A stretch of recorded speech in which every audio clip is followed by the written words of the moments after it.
filming a makeup tutorial and the camera goes off and you don't even realise, and you're like, yeah, and you do this and you do this, and you're like, that's not been filming for the last 10 minutes, I've done half my makeup, now I'm going to take half my makeup off again. That's why I hate doing makeup tutorials, because they take so long. Yeah. They just take too long. Do you know what, people sometimes like that don't make videos cannot see how much effort has to go into it. Like, I don't think people can necessarily appreciate how much work has to go into it. I think I say, like in my videos where I just bash makeup tutorials because I just can't do them, I kind of feel like I wouldn't learn from one of my makeup tutorials, so why would I expect other people to learn from one of mine? Yeah. Like, I think go and watch someone that knows what they're doing. Yeah. But I think I actually do think like the main reason I do them, or like find sometimes doing them, is that people might want to see, because they might have similar complexions to us. Yeah. So they might think like, so she's got the brown kind of skin that I've got, what kind of lip colour suit her? Yeah. So I feel like, I see why people ask about lip colours. I would do the same thing, to be honest. I'm normally looking at brown YouTubers going, what lipstick is she wearing? I need to scroll down, and hopefully in the like descriptions it will be there. Exactly. Like I did a video on lipsticks the other day. I don't know if you saw it, but it was like all different lipsticks on the top of it. My favourite lipsticks. I just literally put them on and scrolled through and like edited it all down to like my favourite lipsticks, because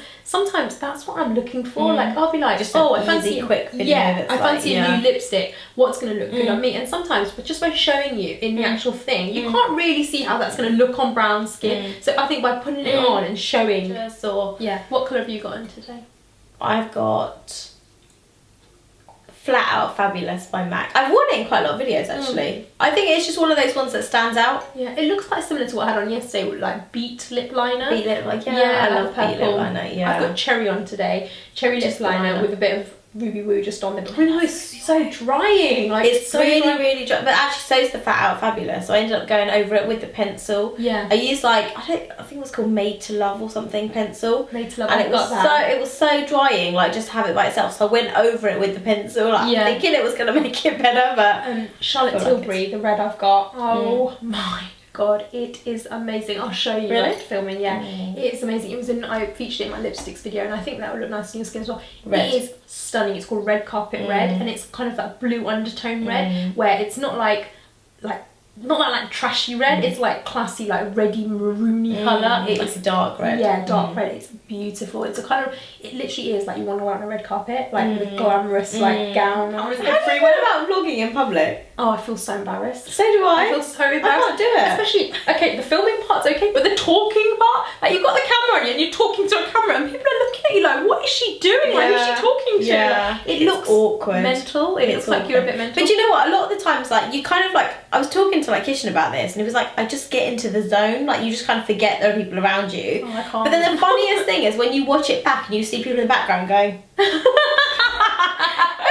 That's the thing, like you have to invest, otherwise like the quality of your videos, like I look back at my old videos now and just think, why did anybody watch this? Like, same. You can't hear me properly. I didn't even know basic stuff, like I was looking at the viewfinder the whole time. Same. I still occasionally think that I do that because you're making sure that you're in the right place and you're making sure people can see the product. We're not alone in that. It's I think really, a lot of really people hard do that. not to like look at the viewfinder, but just the basic stuff like the lighting, and then when you watch other people's videos and you're like, oh my God, like that is so much more appealing than something that I put out. Yeah. And then you start to learn all these things. Yeah. That's the thing, we're self-critical of our own videos. Yeah. Obviously, like everyone is. You're going to watch your stuff and think, oh, like why would I want to put it up? Yeah. You feel embarrassed about certain things you say or the way you look or whatever, but that's just who we are. Like, it's just real. Like, we're keeping it real. Like, what's your favourite thing about YouTube? Like, what's your favourite thing? It's the comments that you get back from people. Yeah, the feedback. It's like the comment that you, like the video that you're really nervous about putting out and the video that you've spent a lot of time editing, you don't know how people are going to take it.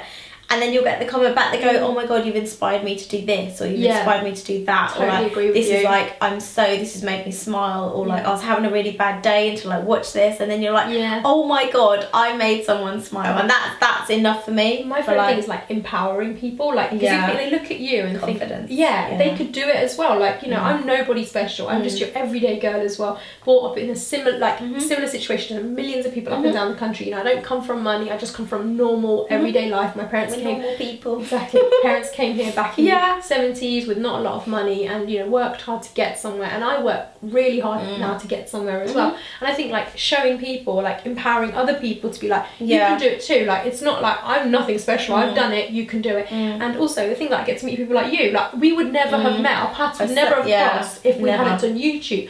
And, you know, like, I found a really good friend in you. And, like, it's amazing the opportunity of the people. And also, one thing, people, my colleagues at work that do watch and like say to me like how incredible it is, I think to myself, it is incredible. Like, to build up a following of nearly 30,000 people, it is. and like through like you learn marketing techniques, you learn editing you techniques. learn techie stuff, and you're learning as you're doing it. And also, it's like people like are proud of you. They're like, wow, you're doing something that's quite cool and different. It's different. Not everyone's doing it. I mean, when you look at YouTube, you think everyone's doing it, but actually in the real world, I don't really know anyone else that does it, apart from people I've met people that I've met through it. Yeah, I didn't know anyone that did it first. I don't even know what started. I think I was just watching loads of videos. Yeah, and I just for me, like I said, Andrea's Choice, like totally inspiring. Watched her, and I was like, who is this girl? Like, who is this girl that's just captured my captured my imagination? Yeah, she started off by talking about her hair, and I was like, I wasn't really fussed about her hair, but I was just like, who's this American girl? Like, it's really beautiful and absolutely like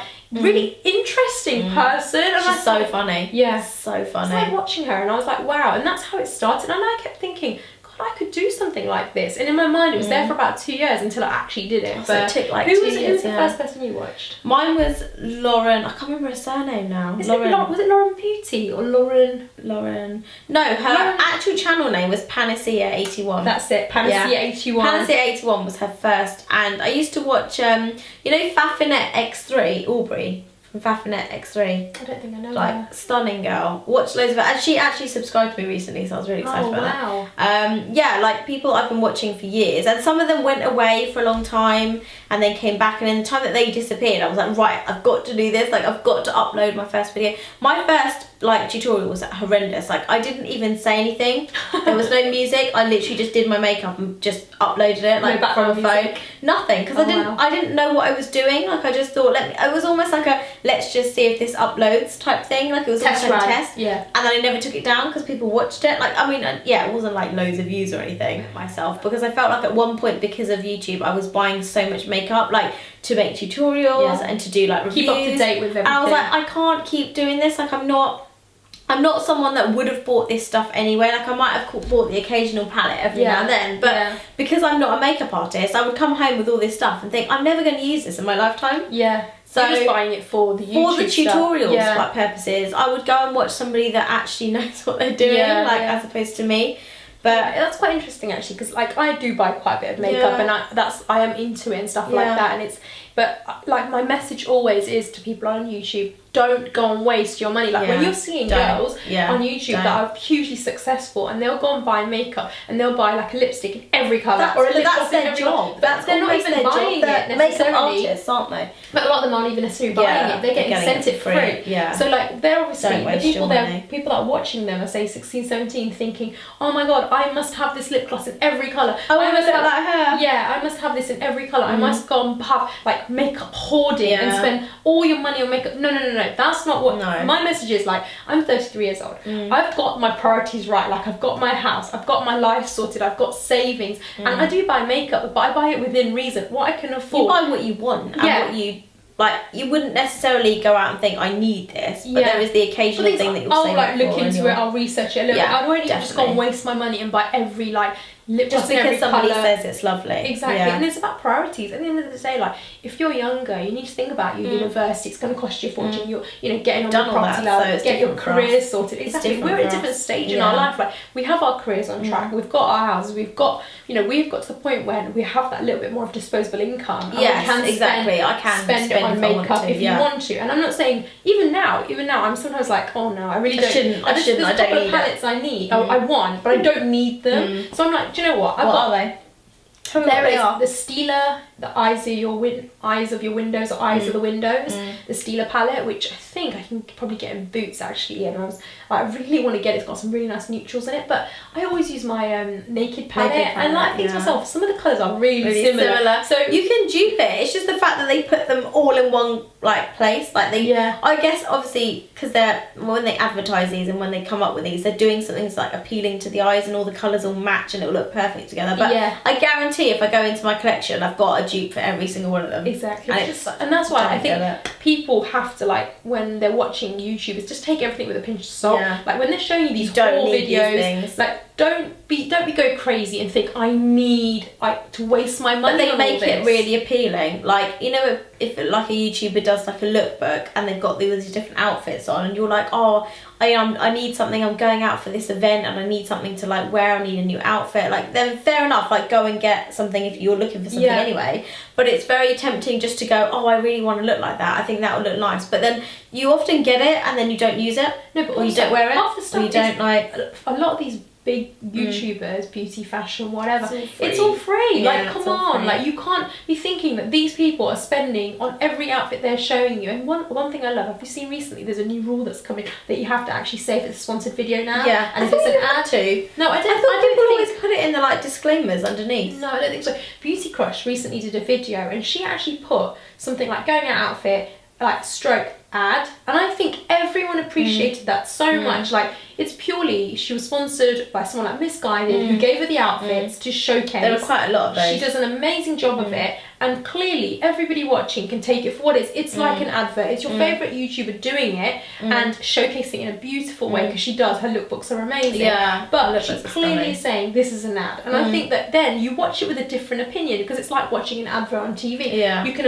appreciate what she's showing you and not necessarily think I have to go and buy that because you know she hasn't paid for it. Or exactly. And some of the stuff, I mean, I'm sure she chooses it and she does like it, but I think that it makes it fairer on the person watching, knowing that this is an advert and she's getting the clothes for free or she's getting paid to do this. Yeah, cool. What tattoo have you got?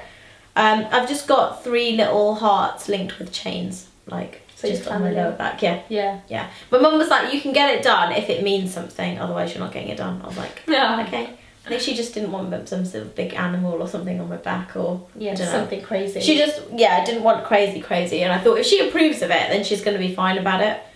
But yeah, I did run it past her. I was like, I'm going to get it done without telling Mum, can I get this done? No, I asked her because I was like, one day she's going to see it. Of course. And I would think I was only 18 or 19 when I got it done, so I was obviously still living at home, and I was about to go to university, and I was like, I really want this done.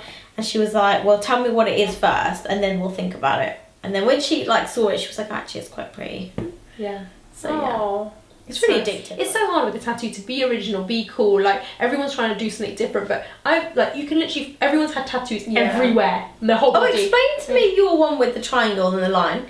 Explain that to me, because I loved it. I was just like, it's just a design. I don't know why I like it, but I really like cool, it. Isn't it? It's just like a geometric design. Yeah, I loved it. Did you see it on my Instagram? Yeah. I was like, do you know what? Like, I don't know what this means, but this is really cool. It's just a design. It's literally. I thought you would have like come up with some like long explanation as to how it came about. I was like, I'll tell you the long explanation off camera. It's very cool. I was like, it's very cool. Yeah, it's cool. I like that one. It's one of my favourites. It's one of my recent ones. But you're right, now it's not original. It's now. It's just everywhere. What I want like this shoulder to be cuffed with tattoos, like not too far. I don't want a sleeve. I don't think that would necessarily suit me. But I want something to about there, especially because I'm working on like my arms getting like more tone. So I want something to about here that cups around my shoulder, because I think it just looks so sexy. Like, I think it's tattoos. Cool. I like tattoos. You can see like some of the big like YouTubers are really getting into like tattoos. Beauty crushes, she's got quite. Is she getting more?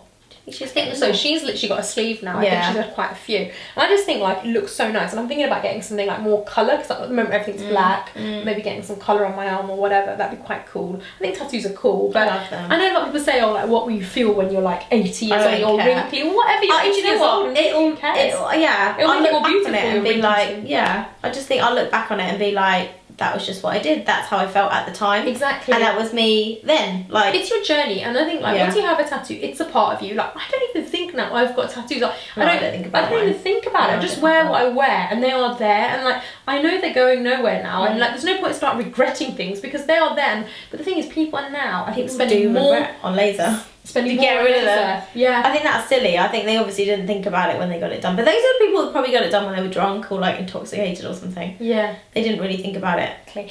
And thanks for watching, and see you guys next time. Take care. Bye. Oh, we waved that time. I know, we like waved. waved. Why do we wave? Who are we waving at? Oh, it's been so much fun. I think, like, do you know what? We've got loads of We've stuff. got loads of stuff. I'll just put that onto here, and then